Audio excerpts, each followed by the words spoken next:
welcome to the second day of the Clifton Literary Festival. I'm Merve Emre, the chair for this wonderful event, A Year in Modern Fiction, the Power and Practice of the Novel. And I am delighted to be joined, there we go. I'm delighted to be joined by feedback. By a presence, by the ghosts. I'm delighted to be joined by this extraordinary panel of novelists, beginning with Marlon James, author of the Dark Star trilogy, the most recent installment of which is Moon Witch, Spider King, and winner of the 2015 Booker Prize for A Brief History of Seven Killings. And then we have Tom Crewe, an editor at the LRB, and author of The New Life, winner of the 2023 Orwell Prize for Political Fiction. I'm delighted to say hello to Fatima Farheen Mirza, author of the New York Times bestseller, A Place for Us, and one of the National Book Award Foundation's 5 Under 35 honorees. And finally, thank you for joining us, Hannah Rothschild, winner of the Bollinger Everyman Woodhouse Award and author of the novel High Time, which was just published in June. Can we just have a round of applause for all of that?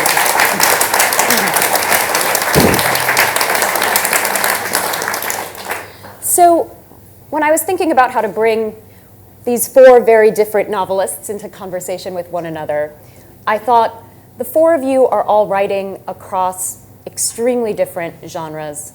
Marlon, most recently, fantasy. Hannah, these wonderful comedies or satires of manners. Fatima, domestic realism. And Tom, historical fiction.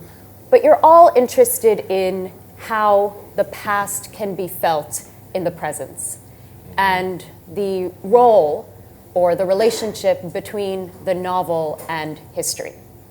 So I thought I might open by just asking you to talk a little bit about your fascination with history, at what scale of history you're interested in, and what you think the novel can do for helping us rethink the past in the present.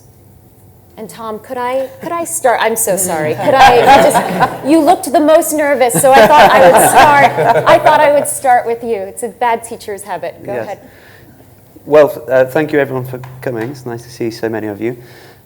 I am a historian by training, so that is my official capacity. And I have been fascinated by history my whole life.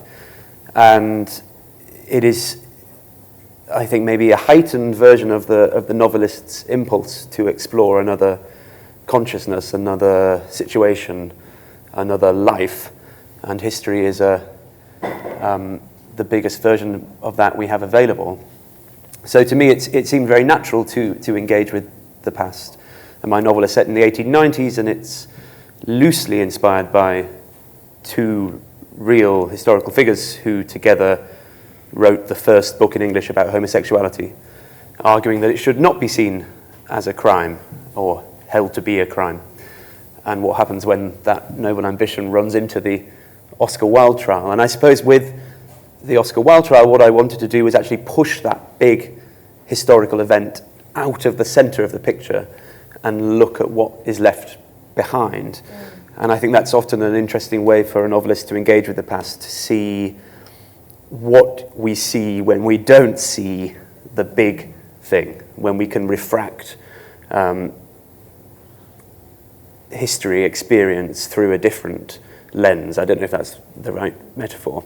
And see where we can take a familiar story in a new direction. So that's my instinct, I think. I hope that answers the question. Can I follow up on that for you before we move on? I mean, one thing that I think your novel does really brilliantly, Tom, is to show a kind of misalignment often between personal histories, a personal history of, say, queerness, and political histories or official histories.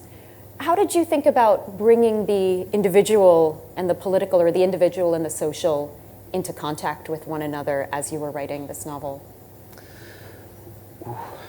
It's just a bit early for all this, isn't it?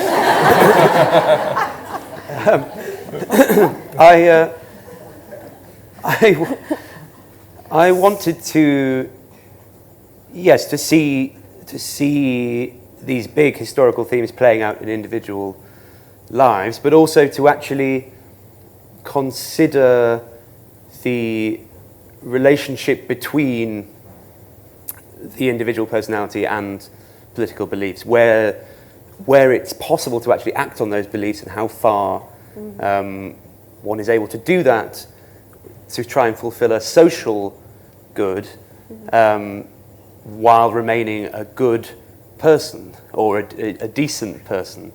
And one of the things I really wanted to do with my character of John, who is this gay man trying to break out of the closet in 1894, is show, I wanted to resist an easy sympathy on the part of the reader that we might, as 21st century people, think, oh yes, wonderful, that we can really get behind that story. Go for it, John. And I actually wanted people to see how painful and difficult that kind of action would be, and how much it would hurt other people around him, particularly his wife. And by doing that, by actually showing the individual stress and pain, I hoped that you could sort of project backwards and see the ways in which an institutionally, legally homophobic society actually crushes individual people and makes it very hard to be a good person, even if what they're trying to do is good by our measure. So that was one way in which the private and the political, the public and the personal were hopefully in dialogue. You can relax now. Marlon, in the Dark Star trilogy, we're talking about history at a very different scale or a different remove. You are writing about a pre-Christian, pre-Islamic history that kind of spans different African traditions. Right. But interestingly, you and Tom both pick up on or excavate a kind of queer desire in that history too. Can you talk a little bit about your approach to history in the trilogy? Even though the last two novels, including this one, is listed as fantasy, when I wrote them, I thought I was writing historical novels. Yeah. Because I think a lot of fantasy would be history if Christianity didn't get in the way. Yeah. If I'm writing a historical novel at the time of Vikings, Odin is real. I'm not writing something fantastical. The Iliad at the time of it was conceived is not a work of magical realism. That's the reality of the societies that they're in. And I wanted to write a novel where the worldview of the people of the time is taken for real. So yes, there are river dragons, and they are, African vampires. Trust me, European vampires are wusses. I mean, come on, they burn in the daylight. African vampires are perfectly fine killing you at high noon. Remind me, what's the name of the Afro? It's starts with an I. There is Ipundulu. Yeah. Yeah, Ipundulu has no problem coming after you in daylight. Yeah.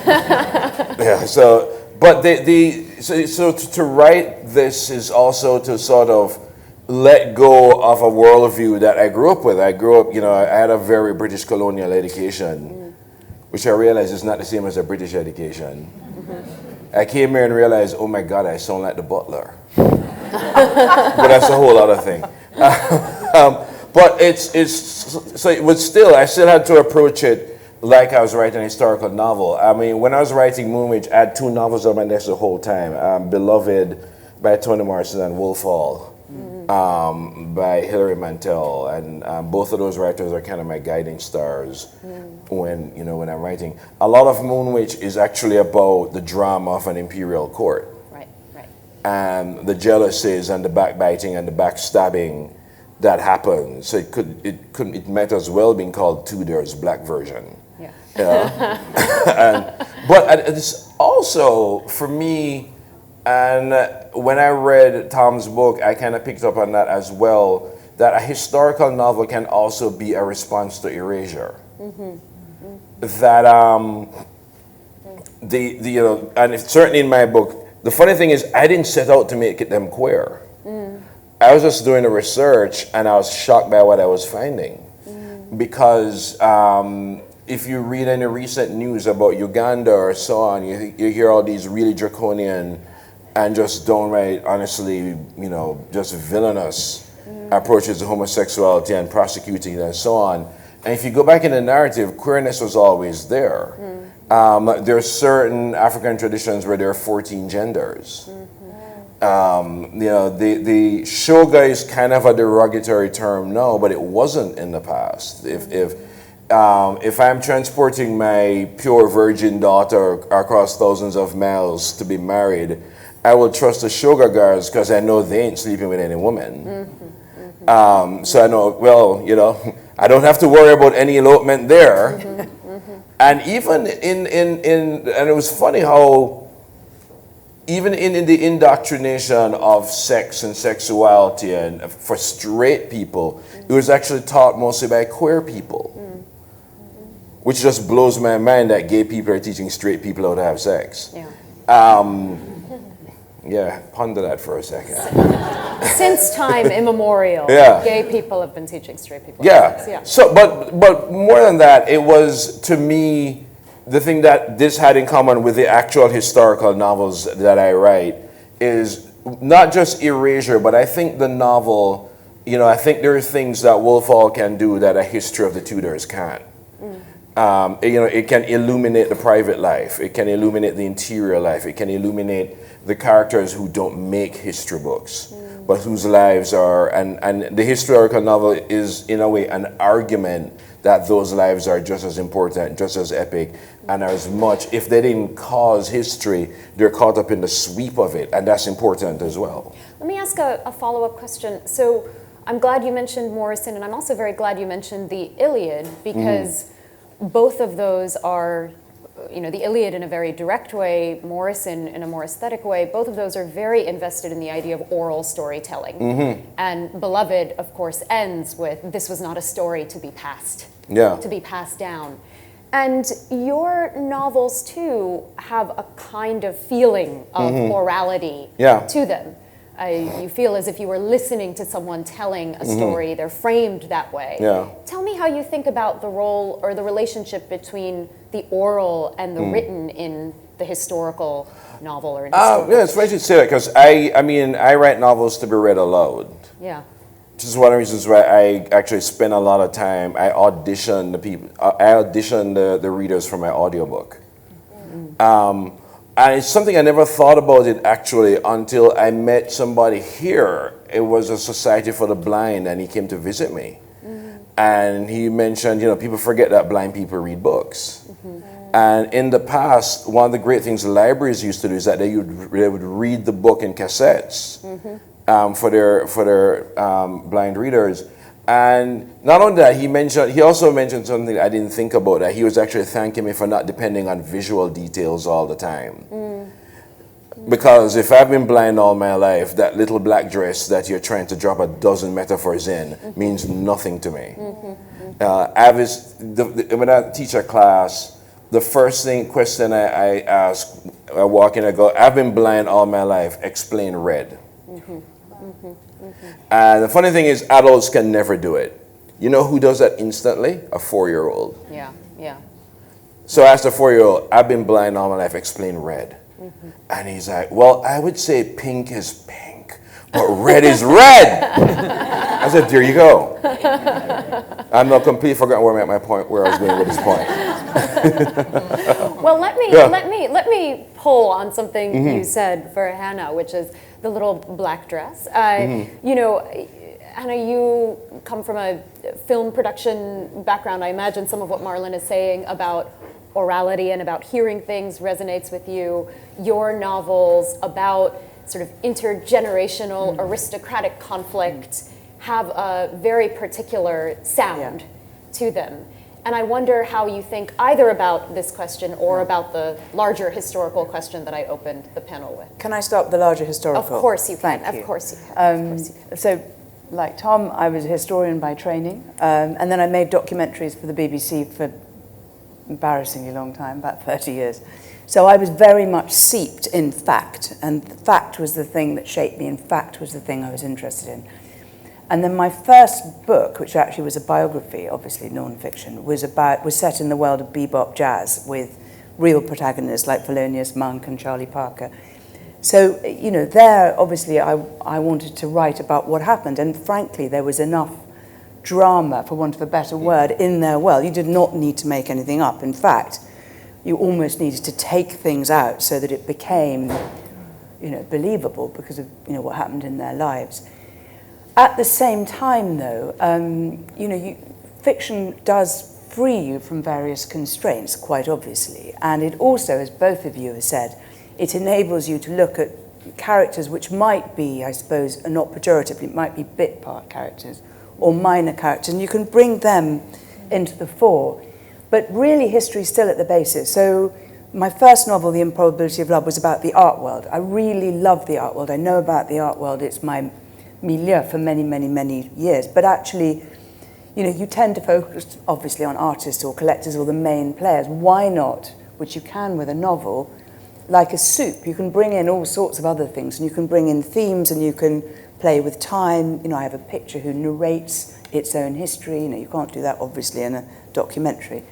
And then from that, I then wanted to try and write about seismic contemporary events. So House of Trelawney took one family and it looked what happened to it during the crash.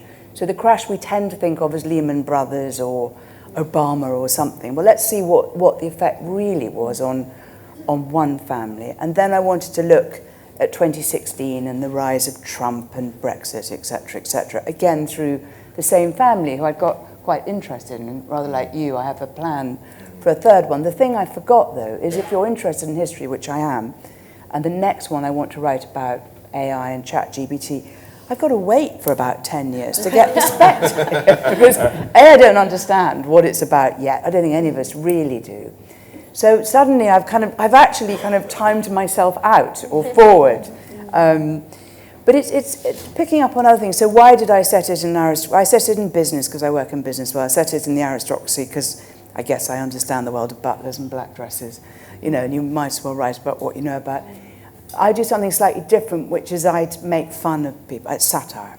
And satire is, again, being brought up in the British system. Mm-hmm. I don't know what books you had to read, but we read, you know, Dickens, Trollope, Austen, all of whom make fun. Blyton.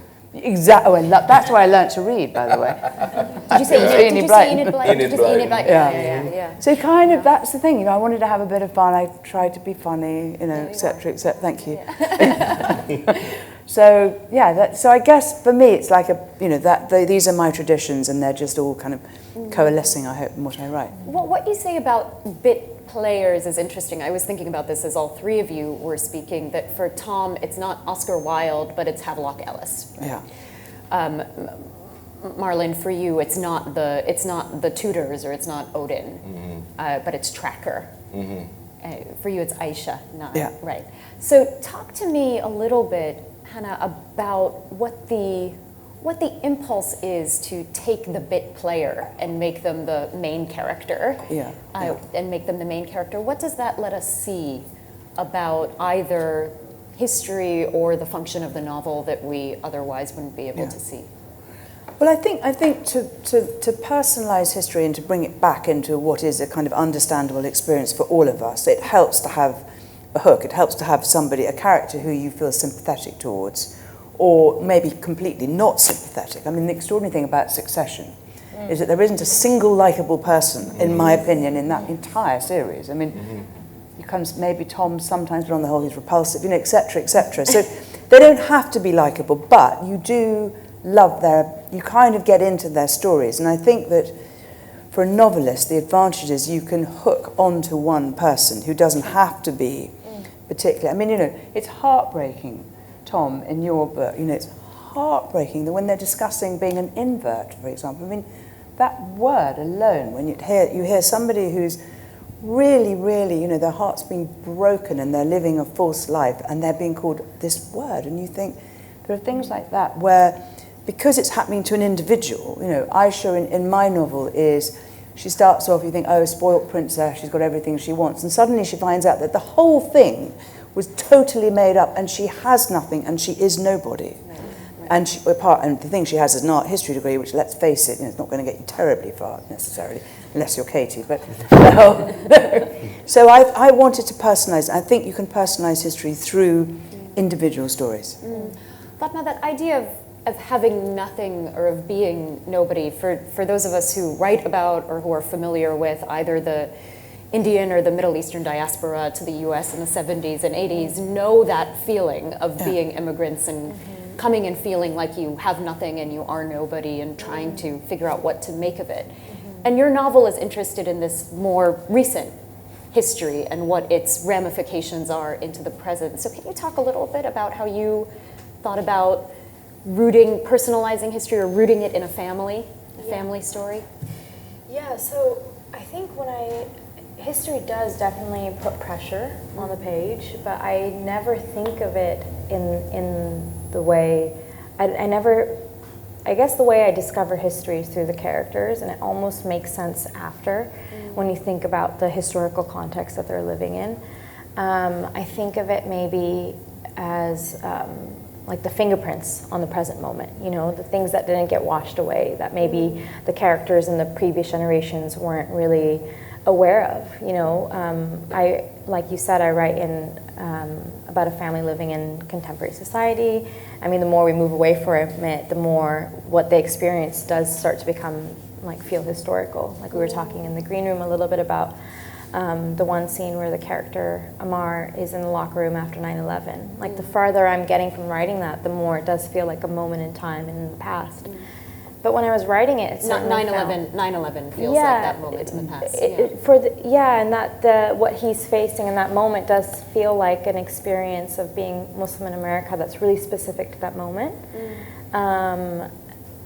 and of course has those fingerprints and ramifications now. But I guess the way that I think about it is, one thing that's coming to my mind is parenting. And the way that these historical events have affected how my characters have been parented throughout time, but you don't really know, you don't really see it on the page, but you certainly see the effects of it, and that's what I'm interested in that, the parents of my characters, they experience partition, and what is that like, and how they then move to, and before that, colonialism. Right. And what is that like when they then move to America and are, interacting with whiteness, or they are parenting their children after suffering such a great loss that they actually don't remember, that their parents actually didn't even tell them about, and that kind of repression, and how that kind of maybe affects the way a father maybe won't speak to his son about certain things, because of that inherited history of we don't speak about this, and how does that then affect the way a child might feel, ability to be honest with their parents, with their family members. How does that continue on? What is it like when that's broken? Really recently, I was, not that I'm writing about this, but I was just really thinking about this recently in that, both sets of my grandparents, or all four of them, I guess, were in India at the time of partition, and one of the things that really meant for the women was a lot of fear around what would happen to the woman's body if the worst case scenario came close. And in one instance, for my family members, it did, but in some other instances they were protected from that and it passed. But I've just really been curious about tracing how that fear about the dangers of the woman's body, how that has affected my great-grandfather, and then my great-grandmother, and then their children, down to me, so that when, or down to my characters, so that when maybe a mother is getting, in my novel, there's this fight between a teenage daughter and her mother that's very, very typical, you're not going out wearing that, kind of, and but I'm just wondering, and it comes up in the scene, but it's never spoken, but actually, where do we trace that fear back to? That mother's fear, what moment in history have her ancestors given her this panic and fear that comes up when it's so far from that situation? I'm really glad you brought that up because, all 4 of your novels, or your most recent novels, are interested in how the human body, or sometimes the non-human body, becomes a repository for history. And we see this especially in the way that all of you write about sex and desire. So if anyone wants to really wake up this morning, I recommend reading the first 3 pages of Tom's novel. Really. That's how I normally wake myself up every morning. All right.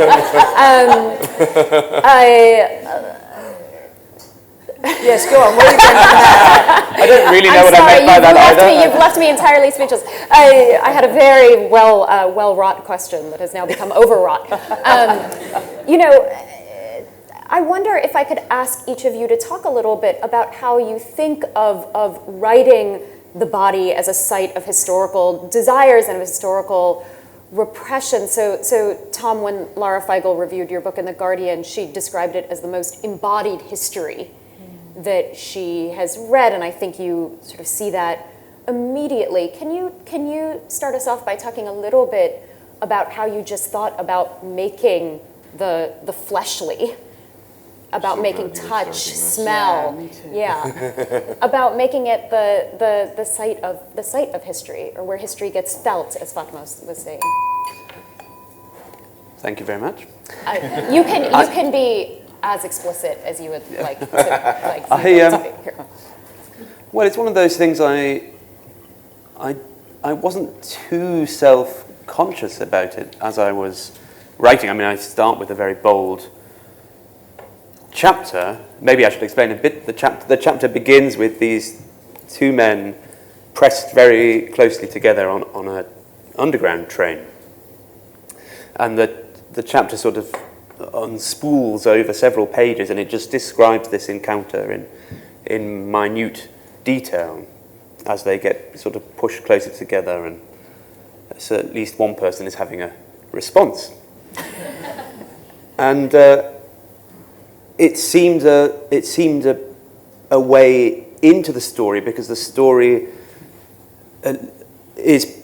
my novel is about what happens if you repress sexual desire. Where does it go? What outlet does it find? Because it will find some outlet. And if it does find that outlet, which outlet is it? And what consequences might that have in your life? So we discover that this moment in the book, this opening chapter, is really a fantasy. It's in fact a wet dream. And it seemed like the most direct way possible to get at sexual repression, which is what John is 50 years old, and he is having this incredibly adolescent sexual experience.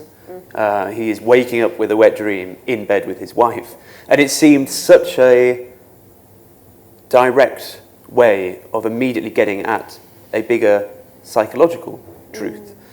And I think that's what we all know to be the case in our own lives. We all inhabit bodies, we all have desires, and yet we often determined to kind of isolate them from the rest of our personality and not see our personality, our actions, always as shaped by those desires. And when we think about history, one of the things I found interesting about Lara Feigl's comment, embodied historical fiction, it seems odd, why wouldn't historical fiction be embodied?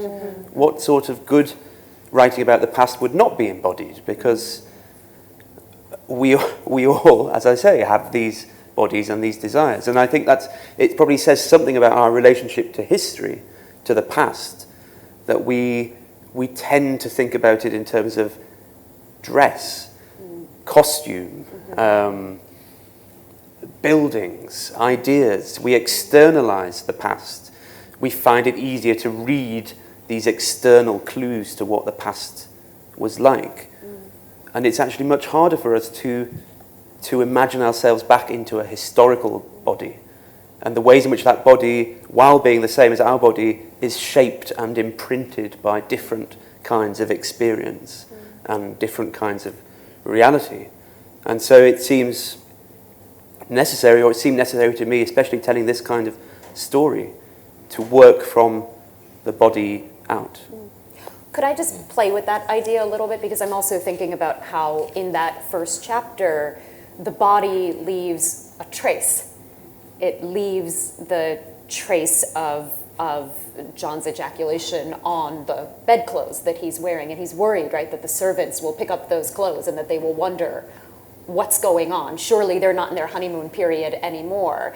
And there's an anxiety about reading the traces of the body that are left in history. It is, I think, as you say, easier to want to read the nightshirt as an object than it is to read the stains on the nightshirt. And I'm wondering if that was also part of what you were thinking about, how the body leaves behind different kinds of traces than, say, the archive leaves behind. Yes, and I think that's obviously one thing that the novel can do more easily than a traditional history, that it can take us to those private, secret places. But it also gets at something else, which is that, again, we think about history as a series of recorded events and actions, often political ones. And often these imply levels of control or inevitability or progression. And something that the body in history can do is destabilize all that, is show actually that so much of life is about loss of control, lack of control, indiscipline, lack of restraint, or that the body can find its way. What I was talking about earlier, what happens when you repress is that somehow that goes somewhere, and the body can let you down. It can reveal a secret.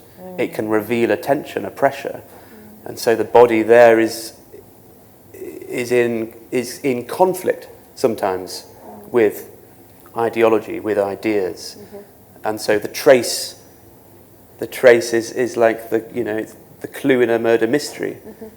Where does the trace come from, and what happens if you follow the traces, and not the obvious articulate projection? Marlon, I mean, please answer the question about sex, but also, it just occurred to me as Tom was talking that, of course, you've created a character, Tracker, whose whole purpose is to track things down through these traces, through scent, through the clues that the body leaves behind. So can you talk about that in relationship to desire and embodied sexuality? But actually, to go back to part of Tom's question, I do think there's a lot of disembodied historical fiction, and I think that we have this idea of restraint, and we look at restraint as a virtue, and I've never looked at restraint as a virtue. I always thought restraint is a failure of nerve, and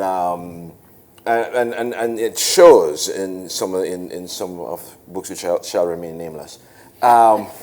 But with Tracker, that is exactly what he does. I think we like to think we enter rooms and leave unscathed. I was reading Ed Young's book, An Immense World, which was probably my favorite book last year, and he was talking about how when you let your dog outside, your dog immediately can pick up the last 5 directions you went over the past 2 weeks. Which is why pretty much it's not just a bloodhound. Any dog can find you if you're lost, because you leave a trace. And Tracker, he is the red wolf, and that's how he does. Once he picks up your scent, he can follow you for the rest of your life. And the only time the scent goes is when you die. But it also causes him a lot of pain. And it causes him a lot of initially, it almost drives him insane. It's almost tantamount to being somebody who can hear everybody's thoughts. You then begin to smell things you're not supposed to, or learn things you're not supposed to know. And he has to develop this sense of responsibility about what happens when you get immense power. Because it will either drive you mad, or it will corrupt you, or you learn some sort of responsibility.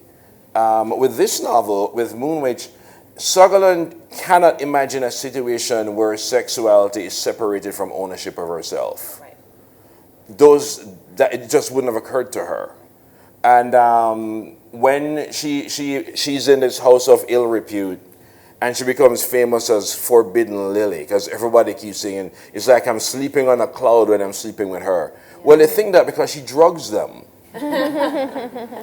Yeah, she's like, let me fix you a little drink, and they're all drugged out, and they wake up and thinking, oh, it's like I was floating on a cloud. I was like, well, yeah.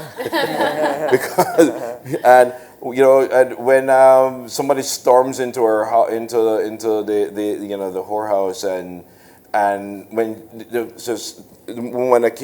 this mistress of her estate accuses her of sleeping with her husband, she says, no, I don't sleep with these men, I rob them.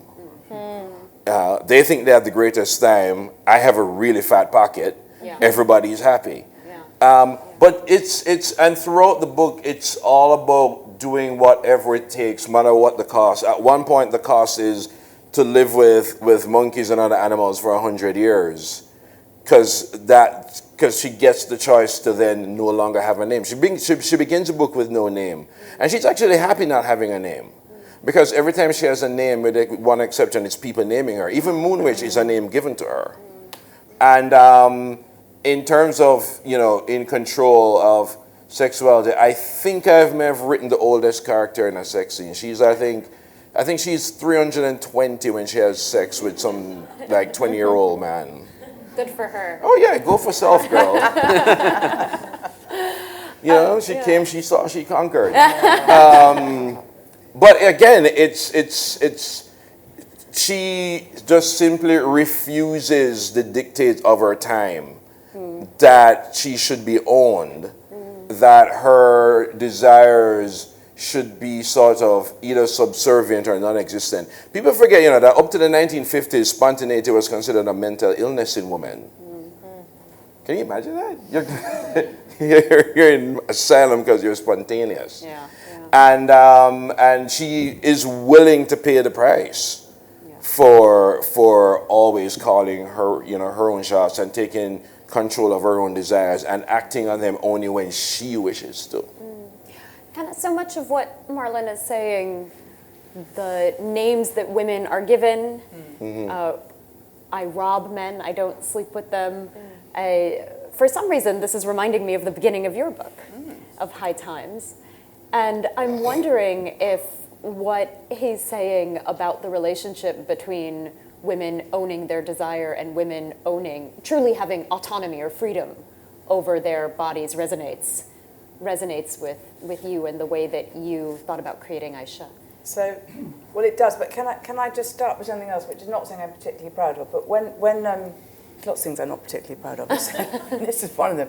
When I first gave in The Improbability of Love to my editor, which is not something I should...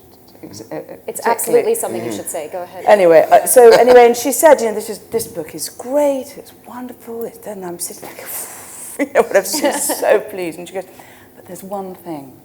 So, then you think, what's the one? And she said, you simply can't write about sex, you've got to take it out.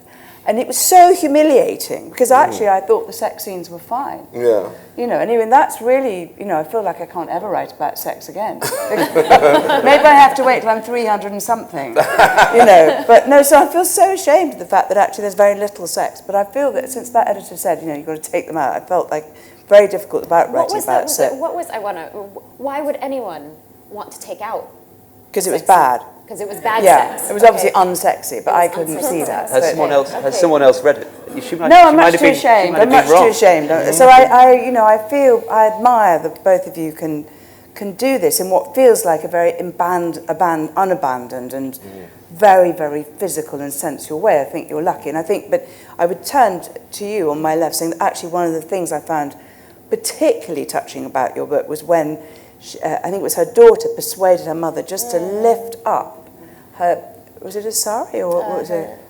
Kurta, pants, and show her ankle and put those in. And I found that almost unbearably touching, the revealing of flesh in the same way that, there's a wonderful picture, I'm sure you all know, in the National Gallery of Rembrandt, where his wife, I think it is lifting up her dress, and you see her rather white, pasty legs getting into the stream. And it's those things, actually, which I find you can write about sex or sensuality or, things by not necessarily coming at it from Tom's. There's nothing wrong with what you did, by the way. It's very exciting. Or Marlon, yeah.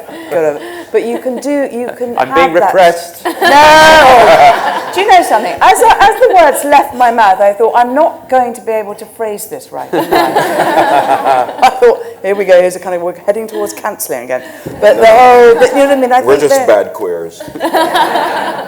I'm not saying anything. But Aisha, going back to the thing, Aisha, to be honest with you, is using sex, and she's using her beauty, and she's using those wiles, because actually she doesn't have much else to use. Right. And that's what she's doing. And actually there's a character. I mean, some of your female characters, one in particular, isn't it? She uses that because that's her currency in some ways. So I feel it's a very complicated and fascinating subject, but one which I'm really going to be quiet now about. Thank you. No, it is complicated in part because, I think Marlon's point was that he gives us a female character who has been sold into prostitution, right? And what do you do when sex is your only currency? Yes. And that's the complication. And it's also complicated because I think when you're writing about those things, like, it's very easy, for example, to slide from a book with homophobes into a homophobic book. Right. And it's very easy to slide from a book with sex and even sexist into a sexist book. Right. Hello, Philip Roth. And I think when you're starting to make those negotiations between sex, sexuality, and even intelligence, honestly, or one of those things, it's particularly when you're writing historical, you're treading a fine line. If you're going to be totally true to the time, I was listening to Mary Beard's talk yesterday. I was like, if you're really going to be true to the time, then Brutus is a bastard, as opposed to the wounded conscience of Rome. And I think there is, I know for me the conflict is always, how far do you stay true to the time, and how far do you give your character agency? And I think something that did that really well recently was a film, actually. It was Greta Gerwig's Little Woman, which she doesn't try to do a revisionist version of it, but what she does show are women aware of their repression and are chafing so hard against it. And you pick that up, which is what you don't usually get in those type of stories. And I think that's what made her Little Woman so great. Fatima, to Hannah's point, one way of writing sex is, I think, Marlon, you've said this in an interview, is risking pornography. And on the other hand, it's by practicing a kind of reticence that makes those moments of revelation all the more sensual and all the more poignant for being rare. And this seems to me something that you're also negotiating in the relationships between your characters. Can you talk a little bit about how you thought about the practice of reticence, let's say? Yeah, thank you for bringing that up. So explicit sex is not actually in the novel because the novel is very much, every section I wrote was focused with this question in mind, which is, there's this family and the son runs away. And so each character, no matter what scene, is asking, how was I complicit? Each scene answers a puzzle piece to, why Amar ran away. So that's what the mother is thinking of, and that's what the sister is thinking of, and that's what he's thinking of. While I'm answering that question, one thing that was really fun to work on, or one thing that was really pleasurable and so kind of, like you said, sweet to work on was these small moments between characters that are so charged and so sensual. And in a way, they're really charged and sensual because they're so private and so secret. I'm thinking of this one scene that I loved writing between Hadia, the sister in the book, and her crush at the time, who, I won't give away the spoiler if you haven't read it, but her crush at the time, Abbas Ali, And they're teenagers, and they're not just teenagers as we know teenagers now. Like it's very different than the euphoria kind of teenagers. It's like that's not their life. And they're teenagers who have been taught to really be aware of their body, and they're aware of their body, and their approach to it it's the opposite of what somebody, I think you were saying about like, so-and-so character is aware of their beauty and they use it, It's like if this character is aware of her beauty, it comes quickly with shame, It's like, well, I should do anything but use it, I should deflect it. And that kind of tension that comes up in these characters was one that I was really interested in, and that kind of personal neglect and like what happens with that personal neglect. And so they're in these heightened situations where, for Hadia and Abbas Ali in this particular scene I'm thinking of, they're not actually allowed to be speaking. The sexuality is so almost taught to them as dangerous that even eye contact, even speaking is like very, very charged. And so in that scene, what was amazing is like actually how little needs to happen for this to be like the most charged and fertile and memorable moment for both of them.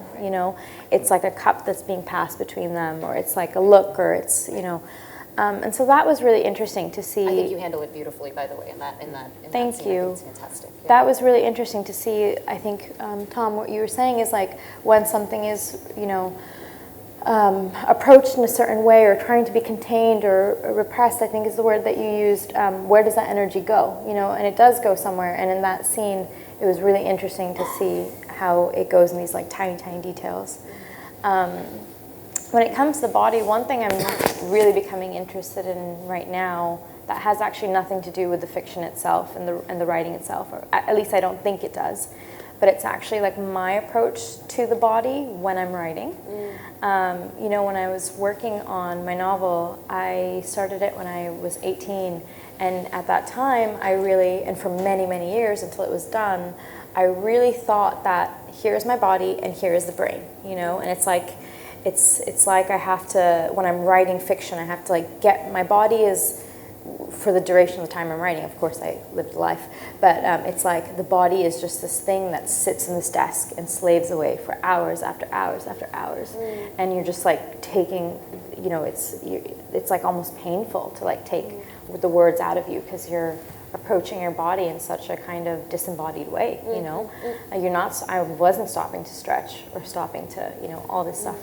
And, but recently my process has really been changing, and I'm really curious to see, one day when I look back on my work, if that changes the way that the characters approach their bodies on the page.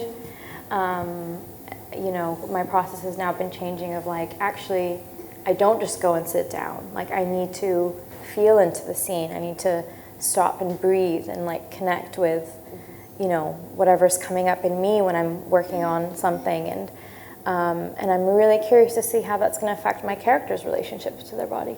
Well, I could talk with the four of you about good sex, bad sex, and no sex for hours and hours and hours, but I want to invite the audience to de-repress themselves and let us take questions from you, please. We have a roving mic. We have a hand back there.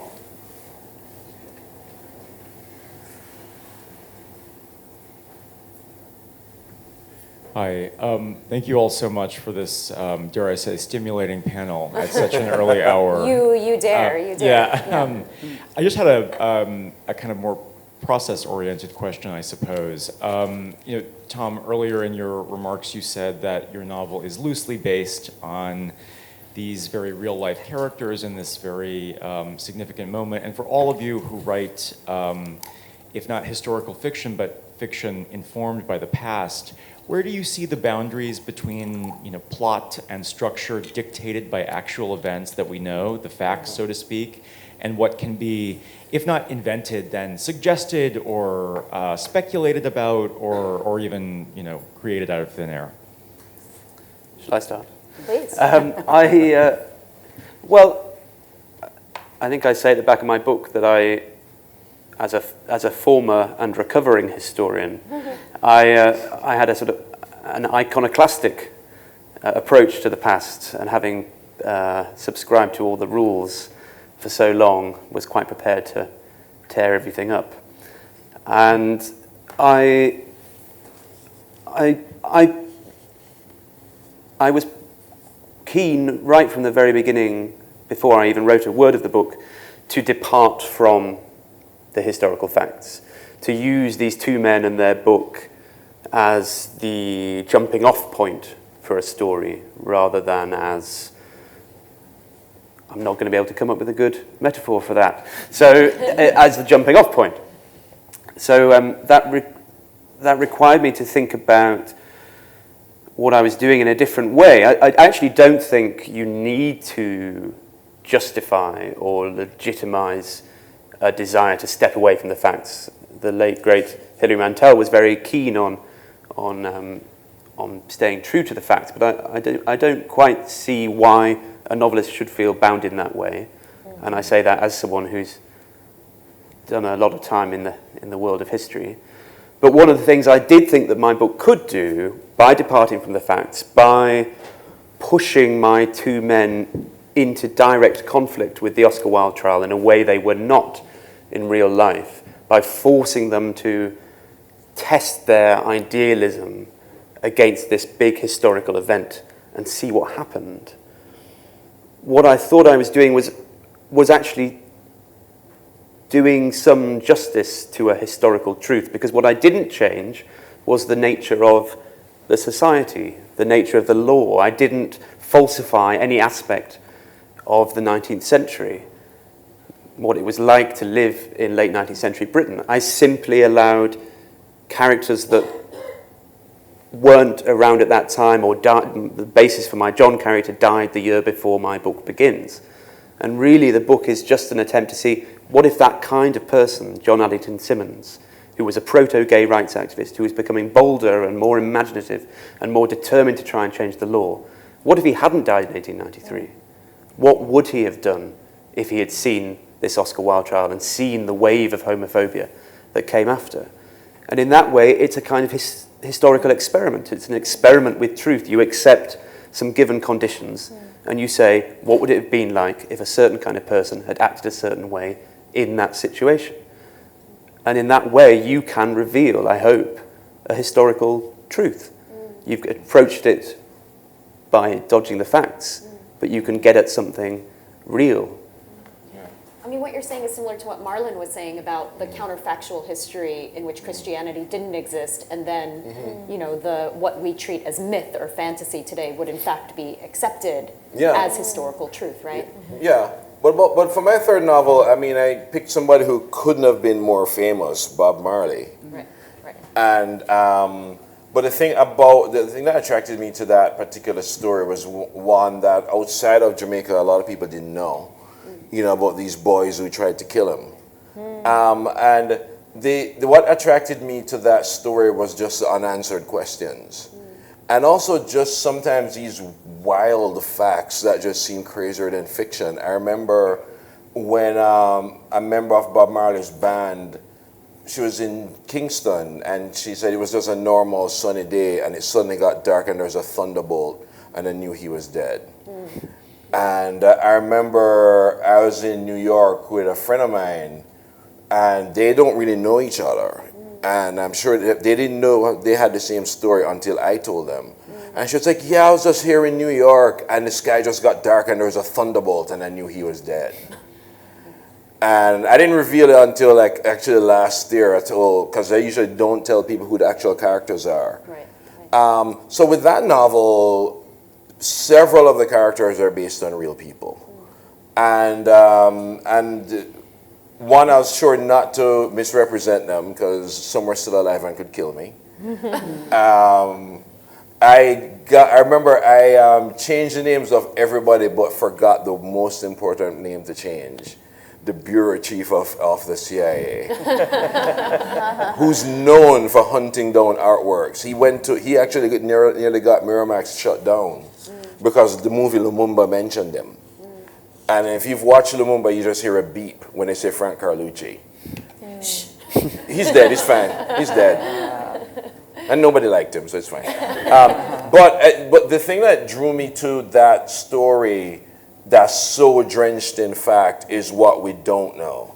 And also, if you're from a country like Jamaica or Nigeria or Uganda or Mexico, you tend not to trust official narratives because they come with agendas.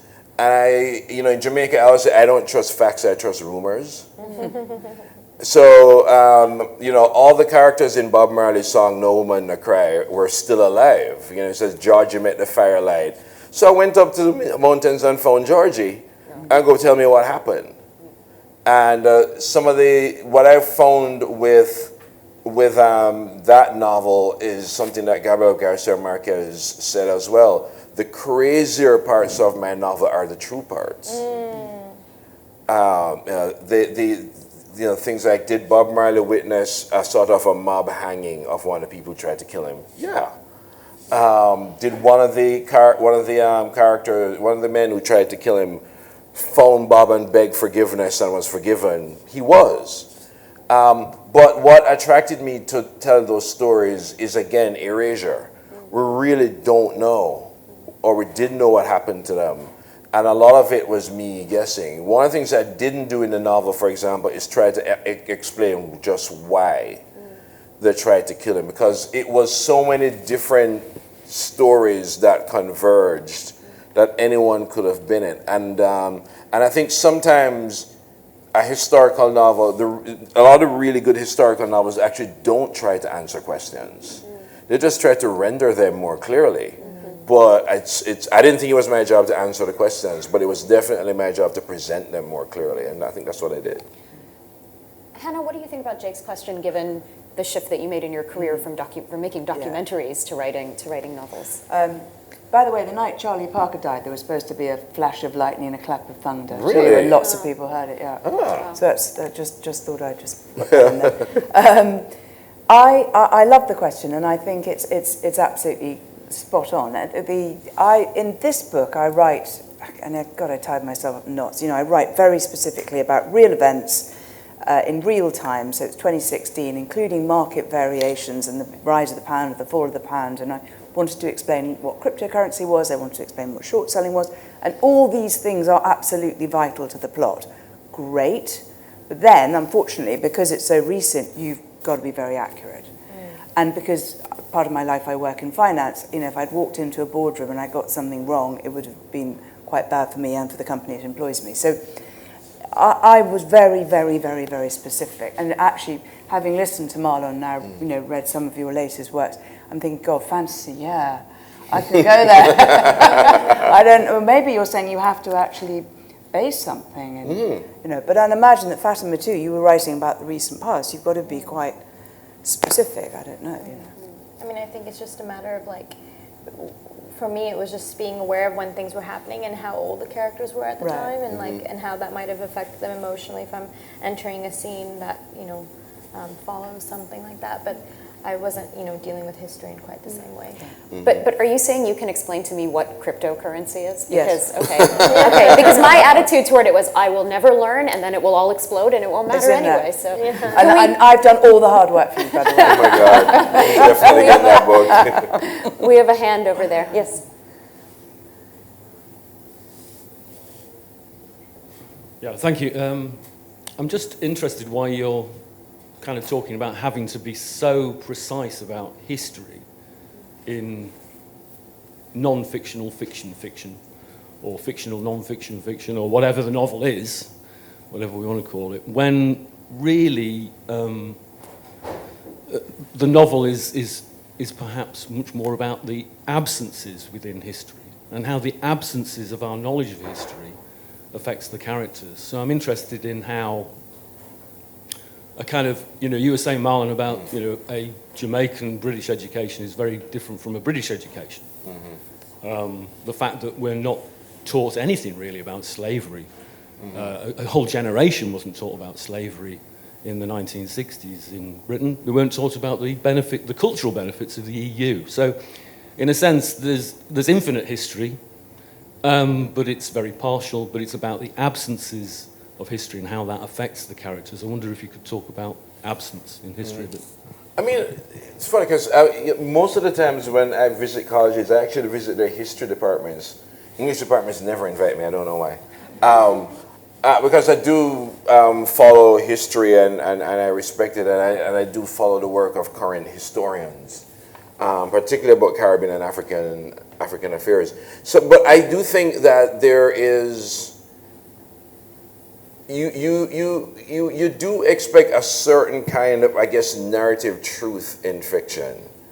Yeah, and I say that reservedly because I remember people used to say fiction is a lie that tells the truth, and I thought that's one of the dumbest things I've ever heard. I was like, fiction isn't lying, fiction is fiction. But I think that the histories as we have it leave these gaps, and they leave these gaps that the novelist and the poet can come in and illuminate. And I think that sometimes when you use the actual facts to bounce off, it can actually, for me, it grounds me. I like what, I think it was Edith Wharton said that setting, and by setting she meant time and place, is a definer and a confiner. And sometimes I actually like being defined, and confined has a lot of negative connotations. But sometimes I like knowing exactly what street they went down, because then I can illuminate that. You know, I can situate the character in a way and ground them in this sort of very sensory world that makes that the reader then does that thing where they go, it felt like I was there. And when a reader says it felt like I was there, what they're really saying is you unlocked all 5 senses for me. And I think that's what, you know, a good historical fiction can do, and that's where the facts of a historical novel can really help. Well, thank you, all 4 of you, for unlocking our 5 senses this morning. I'm very grateful to you. Let's have a hand for our panel, please.